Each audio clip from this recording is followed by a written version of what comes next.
What up, everybody? Welcome to another episode of Translation, sponsored by Translation Media. I am Kurt Blair with my co-host, Nick Beam. What up, though? Man, everything solid, baby. How you doing today? All is love, all is well, man. I love all well. How your pockets doing? Yeah, all right, man. All right. Hey, man, let me tell you about something. Let me tell you about something. This man, I heard something the other day. The young blood said $100 million ain't enough. Who said that? OBJ. Man, I mean, I get it. What we talking about? Inflation? Like expound. Let me go a little bit farther. The young boy got bad spending habits. Basically what he's saying. 100 million ain't enough. Man, crazy. No, 100 million definitely is enough. I mean, people live off 100,000 in income minus taxes and everything else, living expenses with 2 kids and everything else like that. So to say $100 million is not enough is a slap in the face. But this is where I don't know if it's a community thing or it's a generation thing, but I don't think it's a generation because there's a bunch of old guys that back in the day that squandered through all their millions as well. But it's a complex of how individuals have bad spending habits and are always trying to keep up with the Joneses. Oh yeah, for sure. So, I mean, bless his heart, OBJ and his family did not have the proper structure when it came to day in, day out living expenses and spending. The lack of awareness and education when it comes to the amount of money that's coming in and thinking that it's limitless is befounding to me. Yeah. And that's where I think he gets lost, and a lot of people are giving him criticism because he said something like that. And when people are living off of, 80,000, 40,000, 100,000, things of that nature, and some people living off minimum wage, trying to make the ends work. Yeah, they got SNAP benefits, but whatever. But you're talking about $100 million isn't enough? Mm-hmm. What type of lifestyle are you trying to live, or who are you trying to keep up with to make sure that you're running through $100,000 in a 4 to 5 year span? Right. I agree. I think the biggest problem with this conversation is, I mean, obviously this is going to be situational. Like if you got everything's, yeah. If you got $100 million in expenses, I think that's a problem. I don't think that there's nothing that you can own to where you got to maintain $100 million in expenses unless you're running a business. Man, you hear me? And if you got $100 million in expenses, you better be generating $1 billion. Yeah, you hear me? But my issue is with, and this has been a kind of a reoccurring theme in a lot of our episodes, is we're getting too caught up as a collective. The collective consciousness of humanity is that are engulfing themselves in these conversations, in these situations. Mm-hmm. The lifestyle. Yeah. You hit the nail on the head. Who are you trying to impress? Yes. Who are you trying to keep up with? Yes. Because clearly there's somebody that you're trying to keep up with that you need $100 million to do that. And if so, that's an ego check, because you got to go back to the mirror and be like, you know what? I'm not going to come. See, the thing about OBJ, and I actually met OBJ. Mm-hmm. He cool dude. Mm-hmm. I met him before he got drafted. He was working out in Phoenix. Okay. And so that's probably a lot of right. Yeah, him, Jarvis Landry, Jeremy Hill, a lot of the guys. Yeah, I come across a handful of them, and I was blessed enough and fortunate enough to come across him. So I've seen him before all of this, and we had a few interactions. Nothing crazy, like nobody on speed out. At one point, I was interested in seeing if there was some business we can do, right? Mm-hmm. But ultimately, football is tough. Yeah. First of all, football is already a difficult sport to be submerged in. Mm-hmm. It's one of those things where unless you're the quarterback, you're gonna have these challenges of branding yourself away from that sport. Right. OBJ luckily came into professional football at a time where social media is big. So it's really inevitable. It doesn't matter who you are, what position you play. You have this opportunity to really transcend the sport you're playing if you have the personality to do it. Right. And he has the personality. He was dancing. We're constantly bombarded with TikTok dances. So here's his opportunity. He's capable of scoring tuds. So yeah, the personality. Yeah, he had it all. He Yeah, scored the touchdowns. And he had the different haircuts that yeah, all the things lined up for him to be a star. Yes. Outside of football, which is hard to do. For sure. And when you look at what he accomplished, even, the one-hander, everybody talks about the one-hander, and then he managed to get a Super Bowl with the Rams. All the things all the boxes you check off, like we already know he's an exceptional athlete, but getting a Super Bowl is hard. Not everybody can get a Super Bowl. For sure. But you got one. Yeah. You're in Drake's videos and you're doing all of this stuff that really puts you a good-looking dude, and I say that from a very heterosexual standpoint. He's a good-looking guy. I got to say that. I got to say 2025, because they be like, oh, man, what do you mean by that? I ain't got to say no homo. They know what it is. I ain't say calls are no homo. I'm just saying, like, it's 2025. People speculate shit all the time. But I'm speculating, man. You're like, I'm just saying. I'm straight guy. But no, I'm saying he's a good-looking guy that all the cards, I'm saying it for this point. I know. All the cards lined up for him to be well off outside of football. Definitely. He just got to keep down that path. But now you're in this space to where then you repositioned your contract, renegotiated your contract to get it in crypto. And Bitcoin specifically. And so you're doing, you seem like you're following down the right path of business, like you're making all the right decisions. How do you get to the point of $100 million not being enough money?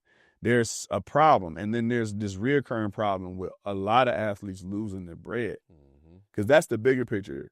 It turned into conversations with EYL, Earn Your Leisure, where they were talking about athletes and the money and the lifestyle. But there's nothing new about this. There's documentaries out about people using the money, having bad financial advisors, right? It's all... Yeah, but... And at the same time, this can happen to the layman person any day. This can happen to a non-celebrity, a working man, everything else like that, where you get to a point, you have to be, I think everybody needs to figure out a plan to plan for the future. Absolutely. And when you're getting the money, it's just like right now I do business funding. A lot of times when people come to me for business funding, they're in a dire need of the capital. I need the capital to make payroll. I need the capital for marketing. When the business was doing good, is the best time for you to go get capital. Right. And to plan for the future and plan for these pitfalls and plan for these downtimes, instead of trying to do it when now I've run up my credit that I've already had. I've diminished my credit that I've already had. My deposits aren't coming in like they used to. I'm trying to restructure and re-strategize. I'm trying to get marketing and bring in more leads and more business. And now your profile is not as attractive to the banks and to the lenders as it would have been when you were during your uptime. Right. When you were during your prosperous season. And so what happens is, just like in case in sports, when you take that analogy, you're only as good as your last shot. So, or as your last win. So now when it comes down to this prospect, when you're having this conversation, like Odell, when your money was coming in, instead of you thinking about right now, you should have been thinking about 10 years, 20 years from now. Oh, especially in football. Solidifying your nest egg, especially in football. When injuries, he's been an injury-prone guy. But like you said, he had the charisma, he had the personality and everything else like that to be out into the marketplace and generate more revenue outside of the football field. But now, the allure of Odell is gone. Because his fame and his fortune came from what? The one thing that he did best, and that was play football. Right. And then he used his charisma outside of football and to generate more fame and more dollars. So from that standpoint, now you got to have the foresight instead of trying to go compete with whoever other celebrity that you're being around. It's hard to compete with a Drake when it comes to celebrity. Right. You put out an album, they generate money in their sleep. Yeah, he ain't got to be it. Drake already tore with an ACL, MCL, and was able to perform on stage. You can't do that, Odell. You out. You out for the season. That's your bread and butter. Exactly. So from that standpoint, now you're going back to how the business analogy. He was the business. He's a business. He's not a businessman anymore. He's a business. Right. He's the brand. Right. And so you have to protect that brand, but you also have to protect that brand long term. And that's what everybody has to continue to start thinking about when they're coming into a season of prosperity. Your business is doing good. Your business is thriving. You need to start thinking about how if we have a down year, how can we reallocate this money to build more money? How can I put this money into a high yield savings account to generate income coming in, to generate 3-4% instead of putting it just sitting in my checking account? Right. Or how can I be more financially savvy or aware? If not, you might have to have a financial advisor to watch your financial advisor. Right. Because now you're putting yourself in a position where you're relying on somebody else to manage your money.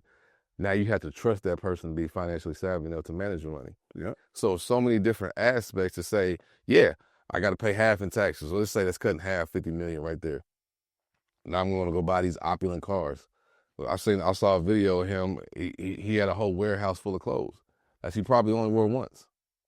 So now you done spent money on something that's a non-appreciating asset, and you're not even utilizing it anymore. Right. So now it's wasting, sitting around collecting dust. Yep.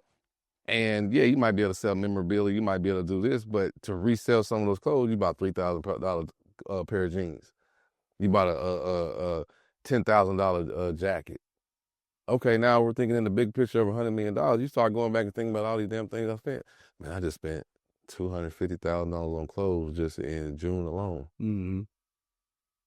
Because you thought the money was never ending. Right. Instead of using your assets and buying assets to help you buy more opulent things, you went to go buy the opulent things that are non-appreciating assets, and now you're accumulating. Now you accumulate a bunch of stuff that just going to go to waste. Right. Collecting dust, sitting around, but that's when people around you got to start looking at yourself and saying, "Hey, yeah, you're only a product of your environment."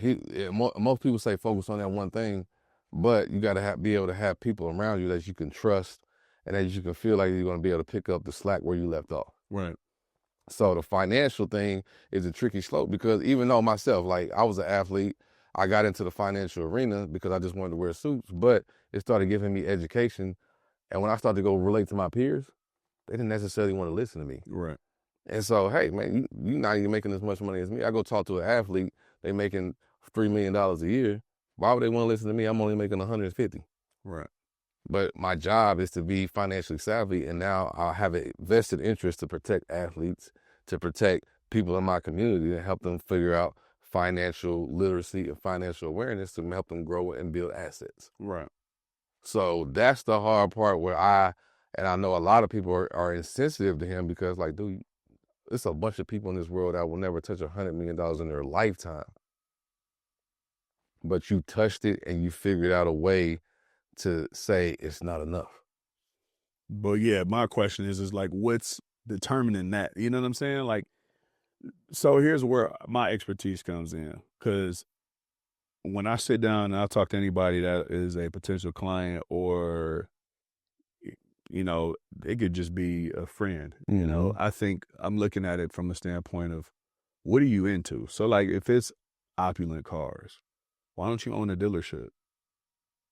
Mm-hmm. You got the look, you got the influence, you're capable of all these different things of turning the talent that could transcend football into social media influencing, whatever it is he decides he wants to do. He has all the opportunity to do that while striking while the iron is hot, while he is relevant in football, and then going and saying, you know what, I like cars, so I'm gonna own them.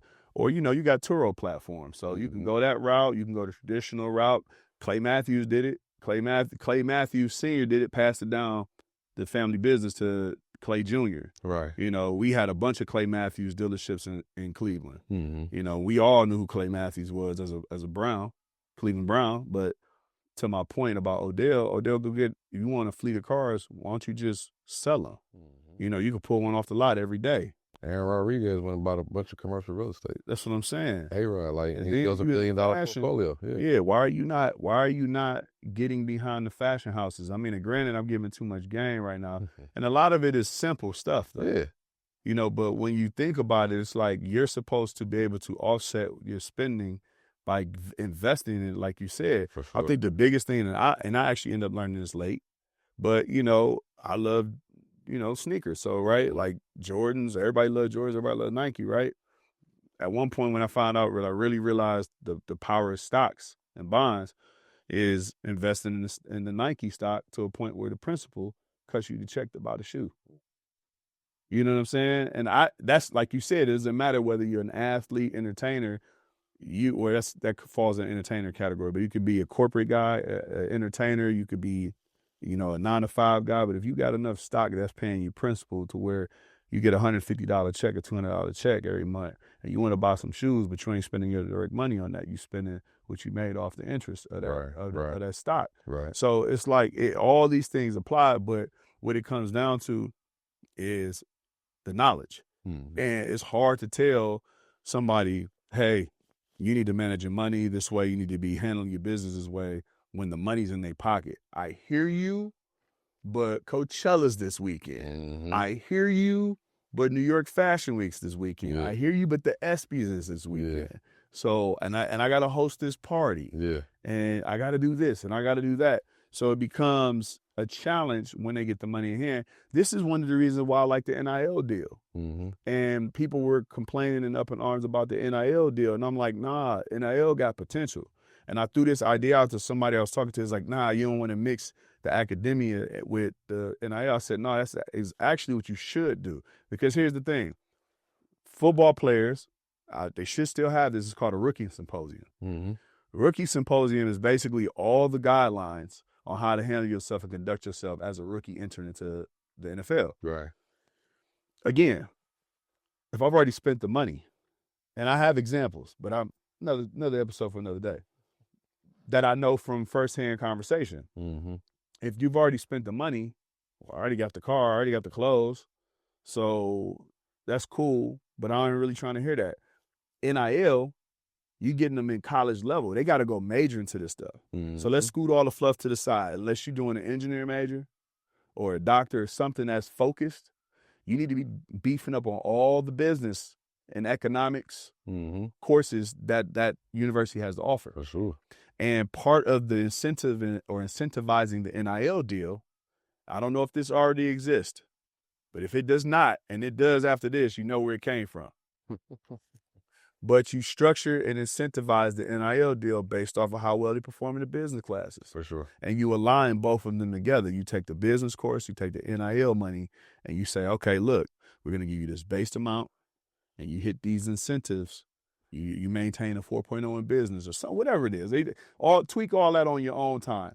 But now you give a athlete a fighting chance to when they become a professional and they start to get more money, they say, okay, based off of what I learned at this prestigious university, whatever that university is that they're playing for, I've now been taught how I should be handling my money. And there's enough literal examples of people that have done great with their money. Right. And who have not done great with their money. So I think that's a great program, but that goes along a fine line of choice when it comes to college. Of course. And so I definitely would love to, even support that and move that into something that we could activate in universities and colleges or something. But when it comes to the agents, because the agents going to take their fees and everything else like that, when it comes to the professional athletes and now the NIL athletes, agents are working with them and taking some of the fees. They have to have, I think that's where it really needs to be pushed from the agents and the families. Sure. Because right now, the schools and the coaches are not the ones that's going to be saying, hey, you need to go to this entrepreneurship. No. There needs to be and I think that the accountability would be beautiful in that capacity where they can come in. Because now when the athlete becomes a pro, you have more of an economic background and have more of a knowledge base when it comes to some athletes don't even know how to get a checking account. That's what I'm saying. Yeah. But you hand me, I can't get a checking account. I don't know how, but you hand me a check for M or a couple $100,000. Yeah. Because I'm banging on TikTok and IG like I'm popping. I'm the hottest thing out. I got music. I got all. Yeah, that's what I'm saying. So like if the problem with what's going on, in my opinion, the challenge is it's too much opportunity. It's too opportunistic, right? Because if we can hand you the money early, we need to be educating you, or someone needs to be doing it. And that's what I was saying. I'm like, I know that there's some uphill battles and challenges when you're implementing something like that, and it does come down to choice. But again, I feel like, if I have you here at my university and I'm willing to pay you this amount of money, whether that's a scholarship, an NIL check, whatever it is, I look at it as I'm investing in my product to say, hey, look, because here's the other part about it. We're now entering to a space where the Odell Beckhams and the likes are now products. You're no longer we're already viewed as products in America, or, you know, anything that has consumerism attached to it. But we're livestock. You're elevated livestock when you become a professional athlete, entertainer, et cetera, et cetera. So here's where I in my experience, I've understood how the business aspect of it works, but I'm still a human, right? So at the end of the day, I'm always going to empathize with human nature because, you know, that would be insensitive, right? But we're looking at the investment. The investment is, I don't want this investment to be high risk. So how do you ensure that it's not high risk? It's education, right? Because that's the other part of it. Once you become a professional athlete, you don't have to go ace exams. You just got to pass your physical and go play. In college, from education, from pre, post, all of this primary, you know, past secondary education, all of this, you have to be eligible to play. So if you're not eligible, you can't play. If you're not eligible, you can't receive this NIL. You know, because if not, you become a high risk. So I want to give you, I want to give you this $100,000 check or $300,000, whatever that number is. But do you know how to balance your checkbook? Have you taken a course on credit? Have you looked at all these different things that are just as equally as important as me giving you a check? You know, because I do know you need it. I've visited your home. I've talked to your parents. I realize this is a big deal. And if I care about you, because there's the human aspect of it too. I care about you, so I want to make sure that y'all understand, hey, I'm going to give you this bread, but y'all need to start taking these courses, and this is what your son or daughter is going to have to take to get this money. They already got to go to school anyway. So why are we playing around with, you know, these prerequisites over here? Their prerequisites need to be completely different. Then the other part of it is I know you need it, and I want to make sure you keep it. But here's the business part of it. I ensure that this player is going to go down the road of basically completing these guidelines. So I make sure my money's not just thrown away.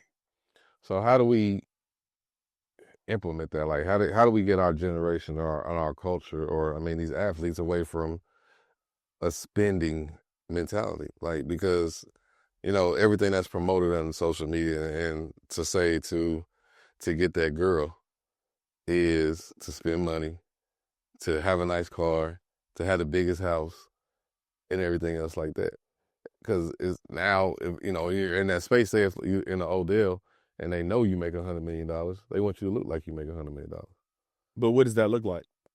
I mean, because Mark Zuckerberg is a billionaire. No, I'm talking about for pop culture. For pop culture. Okay, we just group it as pop culture. Yeah, because if y'all following what we're talking about right now, it's not just about Odell. This is everybody. Odell just happens to be the new name that everybody's talking about. Why? Because of his influence. And he spilled that case study for us to study. Exactly. To say, hey, I spent $100 million and I ran through $100 million and I'm not 35 yet. Yeah. Before we continue, I want to take a pause for a moment and say, one thing you have to realize about translation media and this show Translation, we might talk about a lot of current events, but there's somewhat of a reoccurring theme that goes on our show. And you hit the nail on the head. You said the word. It was like the key phrase. That's word. Case study. And so when we're talking about Odell, we're not singling out Odell Beckham. He just happens to be the current case study of a reoccurring issue that is going on that we're addressing.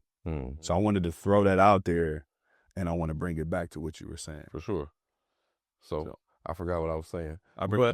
So no, we was just saying, like, how do we get away from that spending or that keeping up with the Joneses mentality? Because let me ask you this: If you drove a Chevy Tahoe, does it drive the same as a Cadillac Escalade? Yeah. Is there a price difference? Yes.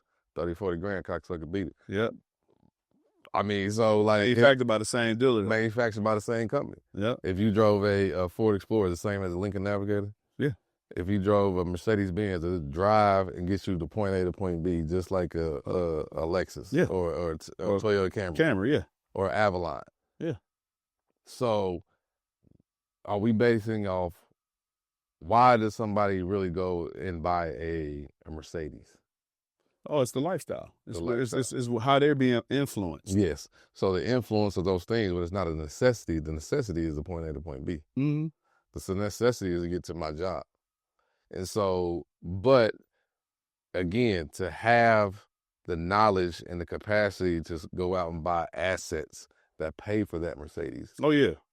That generates cash flow. So you're getting money on top of money with your money. Absolutely. Your job as an athlete is to bring in a certain caliber of money that you bring in because it's entertainment. Entertainment pays a lot of money. Now you're going out and buying an asset with the money that you made at your W-2, because I do champion people that work a W-2 or work a job, a 9 to 5, because you can do the same capabilities as somebody that's a multimillionaire. Right. You can go have a job, leverage your credit, leverage your profile, and go out and buy a business. You can go out and buy a cash flowing business. You can go out and buy an entity that is cash flowing day one, that you can still have your job, put together a team, and the money is already being generated from day one when you go buy that asset. See, I want to chime in on that too. Like, that goes into what we've talked about on a previous episode, and who we're following and idolizing. Yes.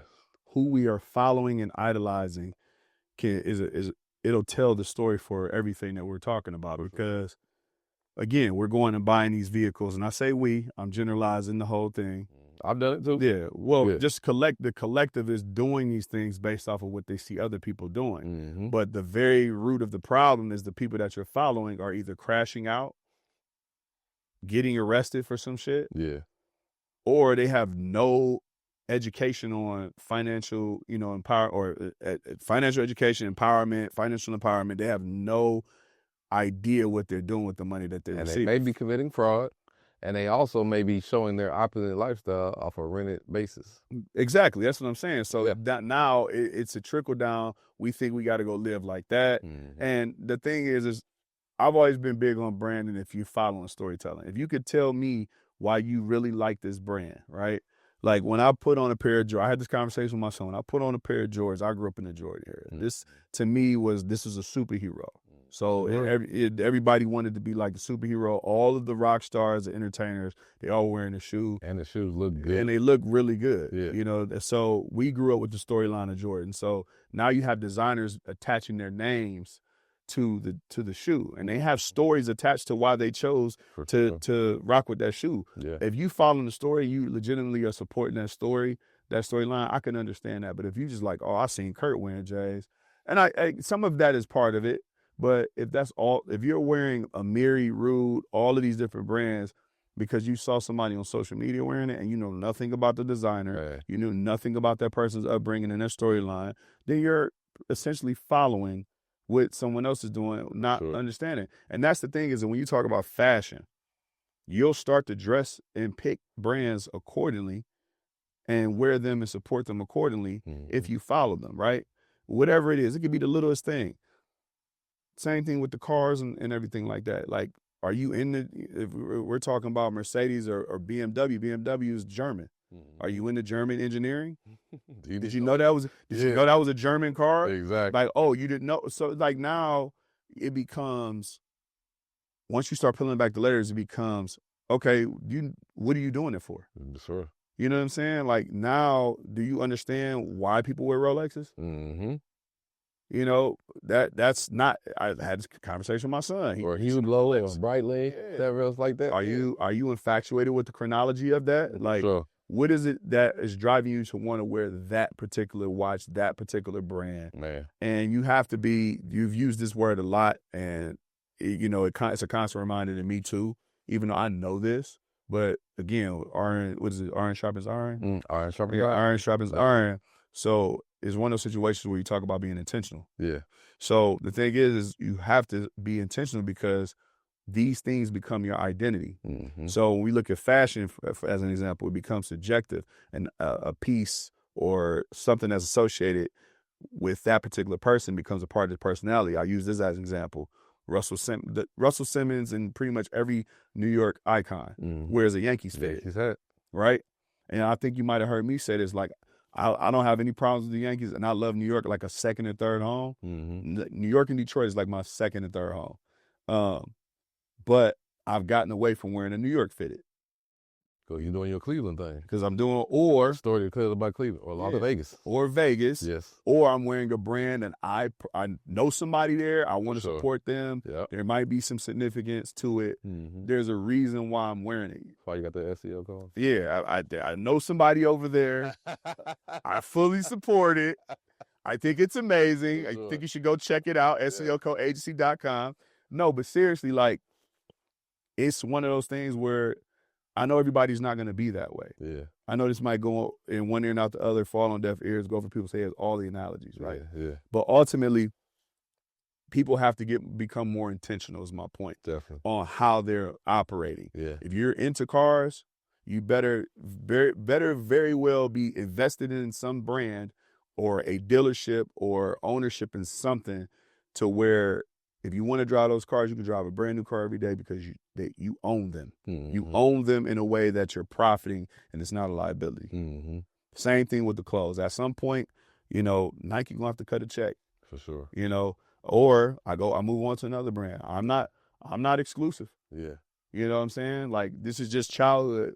The Saucony's is looking real good. Yeah, the Saucony's is comfortable. The Saucony's they looking real good. The New Balances, they coming with it. Joe Fresh is. Yeah. Like, I mean, when those collaborations kind of help because they tell stories of. That's my point. Of why I would love to wear that brand and be part of that. Not only they're getting better technology, but design-wise. The design-wise. We're allowing some real creative people to become a part of the brand and tell their story through the brand. Exactly. Shout out to my brother Alexander John Designs and what he do with Hunter Boots, Puma. He done did shit with LA Gears. Yeah. He a lot of the stuff I can't even get my hands on because I'm actually trying to buy it. Yeah. And it sells out. Yeah. But he did this mixtape Puma. Man, come on, man. Yeah. I damn near tried to buy all of it. Yeah. So, when we get these opportunities to work with these brands, that's where you should be following. That's why I like what Shaq did, and there's so many different iconic figures that saying, you know what, I like you, Nike. I'm gonna blaze this path. I'm gonna blaze this path over here. There's a reason. I can always come back to you. Chef Curry. You see what Curry did? Curry blazed the path with Under Armour. As soon as that deal went up, though, he's wearing everything. But he can afford to do that. He staked his claim. He staked his claim. And he chose a different path, and the path worked out. It was successful. Exactly. It might not have been the things that worked out, and things changed. So you might have to reallocate your portfolio or do something different. But, again, it comes down to, like you said, the storytelling and really realizing what you are as a person and being comfortable with yourself to be able to take on brands that aren't basically everybody and go in a different direction from what everybody else is. Especially at that level, because the difference between Odell Beckham or anybody like him and a regular businessman is Odell has all the attention. Yes. So big execs, the C-suite execs, they could just walk in and out of a room, nobody ever know, right? But Odell has all the attention, so that's his asset. Yeah. Say, hey, I could do marketing for you, Range Rover. I could do marketing for you, Louis Vuitton. Yeah. I can do marketing for you, Nike. Whoever it is, whatever it is, you go in there and you leverage what you have to get what you want. Yeah. You don't have to touch your cash to do that because that's the benefit. I want a guy like that as my and that's why I mentioned his appearance. Because you're attractive enough that you can be on front of a magazine and you can utilize that. It ain't got nothing to do with calling out the dude's looks. It's just like, man, you got all the tools to be successful to where you shouldn't ever be talking about $100 million not enough. First of all, you should have never said that. Yeah. In my opinion. I agree. Second off, it's personal information. It's personal information. But second of all, you should be able to double that up quick. I know I would, and I know a lot of people say, man, if I was in this position, I would do this. Yeah. Watch what happened. Mm-hmm. Like, subscribe, and follow Translation Good Media. show. Follow Kurt Blair, C. Blair. Mr. C. Blair. Mr. C. Blair. Yes, follow Nick Beam with 3 eyes. Run these numbers up for us and watch what I do with that type of influence. Mark my words. It's documented. Watch what I do with that type of influence. Let me get to where he at just solely off the look, not even off catching touchdown. Watch what I do. Hey, I'll never mention 100 million. Watch this Nick Beam journey, man. Watch that Mr. C. Blair journey, man. Thank y'all for topping in for another episode of Translation, sponsored by powered by Translation Media. That's right. Man, tap in, like, share, subscribe. Watch this growth. Support us, or we support you. We're going to champion everybody. Brands, tap in. Hey, people, tell us what you think about this man losing $100 million. Man, let's run it through $100 million at a young age. Talk about it, champion it, learn, educate yourself, learn leverage, learn credit. Man, get yourself together, man, and also stay solid, everybody. Yes, sir. For sure. One love.